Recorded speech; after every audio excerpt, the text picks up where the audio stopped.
The Minnesota Timberwolves tied up 2-2. A must-win game, especially when Wemby got ejected for doing that MMA move, UFC move, and elbowed Naz Reid right in the neck and gets ejected.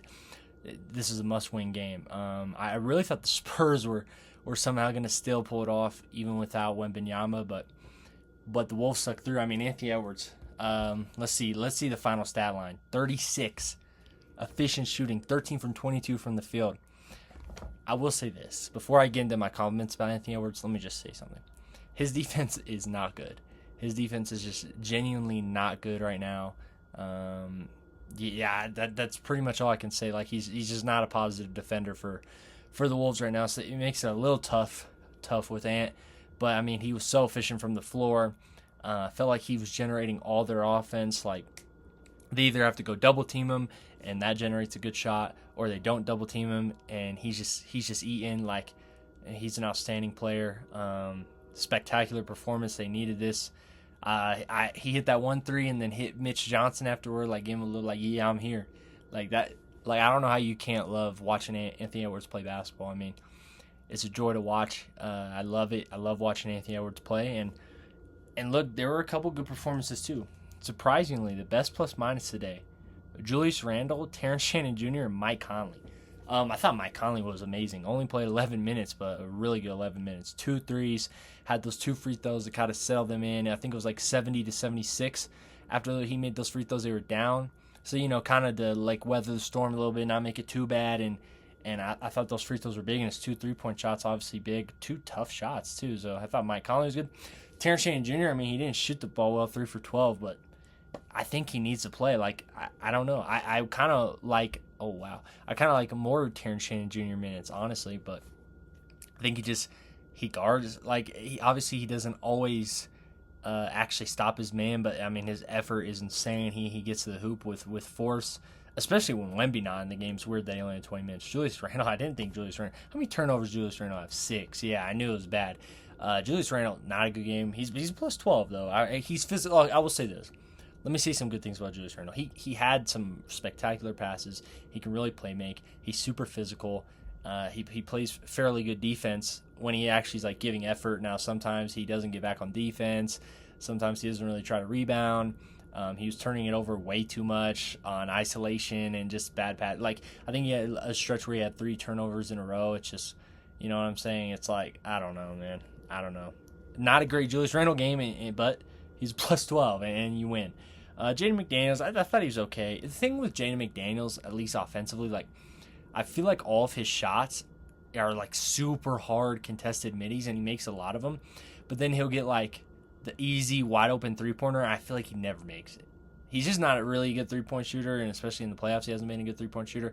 Thing is, when he gets downhill and he gets near the rim, I mean, like he's a spectacular finisher at the rim, and he can really make some really tough mid-range jumpers. So. I thought McDaniels, obviously defensively, he's always going to be really good, but I thought offensively he was okay. Nothing crazy, but he did what they needed to. Like my point is, like I don't think you really got a crazy game out of anyone but Ant, and you find a way to win. Well, Mike, but only 11 minutes for Mike. I'd assume, he wasn't really making shots either, but he does a lot more than just score points. When you get 20 from him, it's like, oh my gosh, because I feel like he just high intensity. High effort on defense. Naz Reid. Okay, this is what I want to talk about. Naz Reid. Beginning of the Denver series. If you go check my other Timberwolves videos on here, I remember saying not the most positive things about Naz Reid. I said he wasn't really guarding well. He couldn't really stay in front. Offensively, he doesn't really do enough to play. I said versus Denver, I didn't really see why he would get a lot of minutes. And versus San Antonio, it's like I'm almost at the point with Minnesota where I'm like, yo, let's just move off of Julius Randle and let's put Naz Reid in. Let's go get a point guard. Let's go get John Morant and let's go put Naz Reid in. Like he's getting to the point where I'm that confident in him.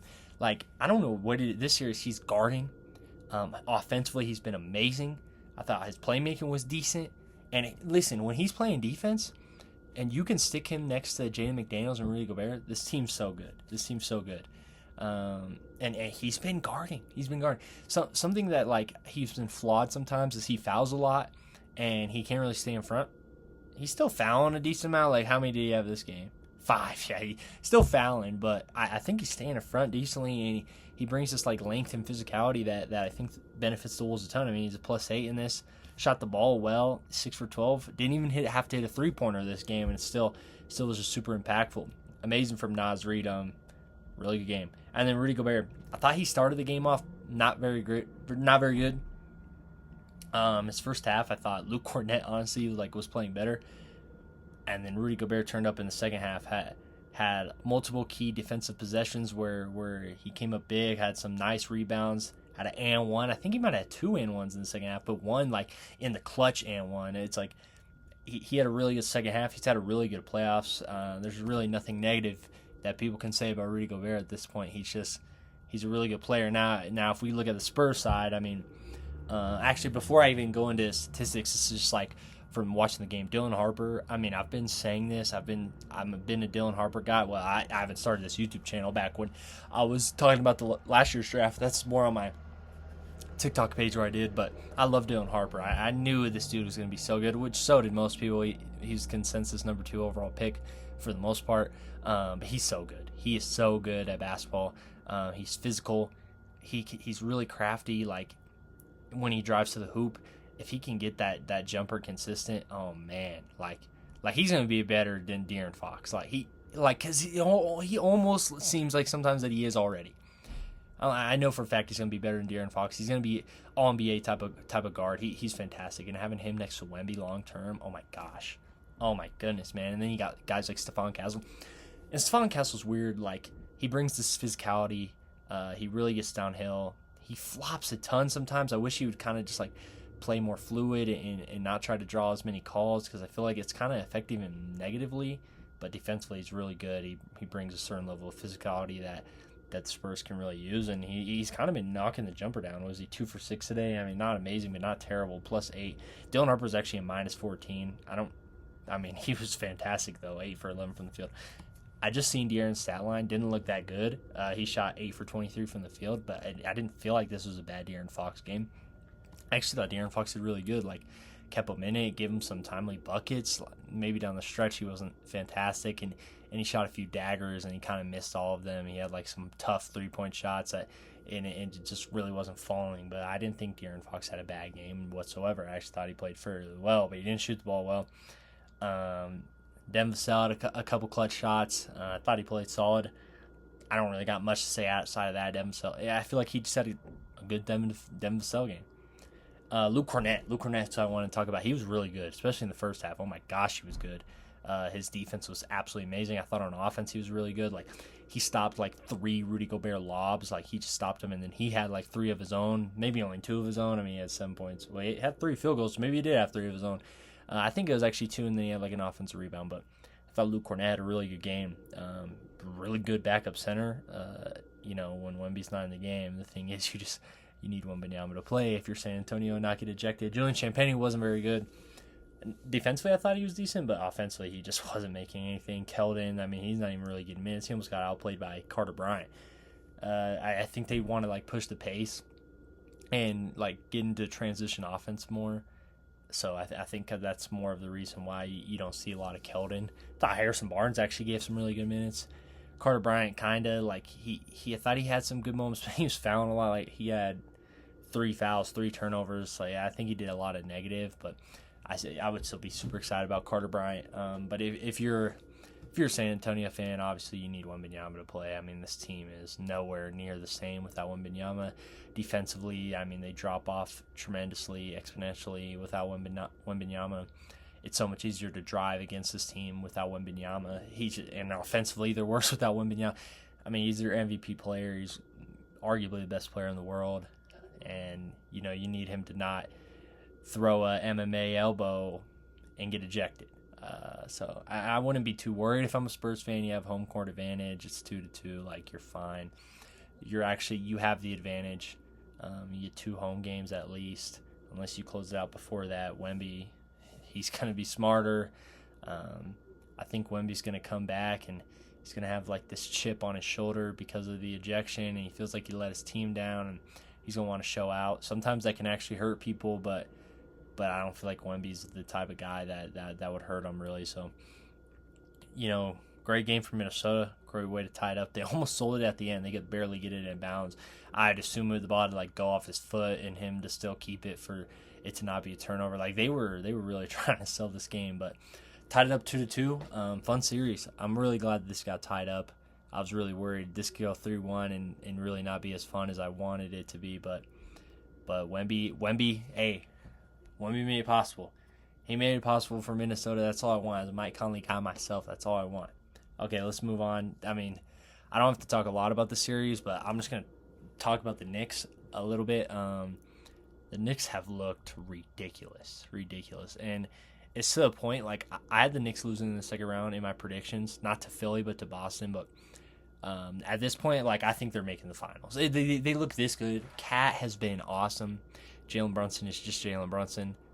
Obviously, Anunoby has the hamstring, but up until that, he had been looking amazing. Everything Mikal, I don't know what Mikal's stat line is today. Only 12 points, but God, I thought he was really good. But they also just destroyed him, so it's kind of hard to say. Oh yeah, Miles McBride. Deuce McBride. I don't know how I didn't mention that. Absolutely spectacular. I felt like he couldn't miss. So he was making every single shot. Josh Hart, really. Everyone had a good game. Knicks have been spectacular. It's like they've just been blowout, kind of close, blowout. It's ridiculous. They sweep them. A team that just beat Boston, they sweep them easily. Had 3 blowout games in this. They've looked insane, and Detroit and Cleveland have looked very flawed. So if I'm New York, I'm excited. I think they're going to make the NBA Finals, and that's really cool. That's really cool for New York. I don't want to speak too soon because you got to beat Detroit or Cleveland, and that's not going to be easy. It's going to be a lot harder than Philly, but the way they're looking and the way this team is playing, the way Karl-Anthony Towns has looked, the way Jalen Brunson is always looking in the playoffs, the way OG Anunoby has been looking, hopefully he keeps looking like that. I know hamstrings can be a little weird sometimes, but yeah, awesome game for them. And Philly, good season. I don't really know what you do from here. You have some young pieces that you obviously have Tyrese Maxey. I like Adem Bona. VJ Edgecombe's awesome. Kelly Oubre Jr. I think is someone that they like. Paul George, not a great game today. Do you move off Embiid? I don't know. I don't know what they do from here because obviously this isn't a championship roster. You over exceeded getting to the second round even and beating a Boston, but I don't know. Good season overall. I don't want to be super negative. They beat Boston and people didn't think they were going to beat Boston. Let's say I want to slightly cover Oklahoma City. They're most likely going to sweep LA. People are talking about the refs. Let's just keep it a buck. OKC is just that good. They don't even have Jalen Williams. I know Lakers don't have Luka Doncic, obviously a bigger difference than Jalen Williams. I'm just saying the Thunder are insanely good. They don't need the refs. Sometimes, yeah, maybe they get some calls, but the Thunder are absolutely ridiculous. Probably going to win the finals again. Maybe New York can give them some issues. I'm not going to say San Antonio obviously would give them some fits too. But it's not guaranteed San Antonio's going to get out of there. Or it's not guaranteed New York's going to make the finals either. I'm just saying there could be some teams that give them a little bit of trouble, but not LA. And Cleveland ties it up, or not ties it up, but wins a game 2-1, and they get another game at home. Cleveland's just a different team at home. James Harden was really clutch today. I thought Donovan Mitchell looked really good. Well, this was actually yesterday, but still. Detroit, you really had a chance. Cleveland had a pretty good lead, and then Detroit came storming back, and you were in the game, and then James Harden happened, and that's going to happen sometimes. He's a really good player.